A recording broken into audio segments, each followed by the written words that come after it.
దొండకాయలో దండిగా పోషకాలు. మార్కెట్లో విరివిగా లభ్యమయ్యే కూరగాయల్లో దొండకాయ కూడా ఒకటి. దీనిని వివిధ రకాలుగా వండుకుని చపాతీతో అన్నంతో తినొచ్చు. దొండను ఎక్కువగా తింటే మందబుద్ధి వస్తుందని చెప్పేవారు కూడా ఉన్నారు. కానీ ఇది అపోహ మాత్రమే. దీనిలో అనేక పోషకాలున్నాయని చెబుతున్నారు నిపుణులు. దొండకాయల్లో విటమిన్లు, ఖనిజాలు అధికంగా ఉంటాయి.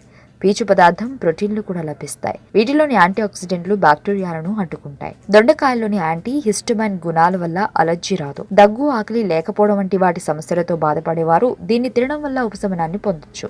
దొండలోని బి విటమిన్ నాడీ వ్యవస్థను రక్షిస్తుంది. మానసిక ఆందోళన, మూర్ఛ వ్యాధితో బాధపడే వారికి దొండ చక్కటి పరిష్కారం. ఇందులో ఉండే కాల్షియం మూత్రపిండాల్లో రాళ్లు ఏర్పడకుండా చేస్తుంది. ఎముకలకు గట్టిదనాన్ని ఇస్తుంది. దొండకాయను మధుమేహంతో ఉన్నవారు తినొచ్చు. ఇది శరీరంలో చక్కెర శాతాన్ని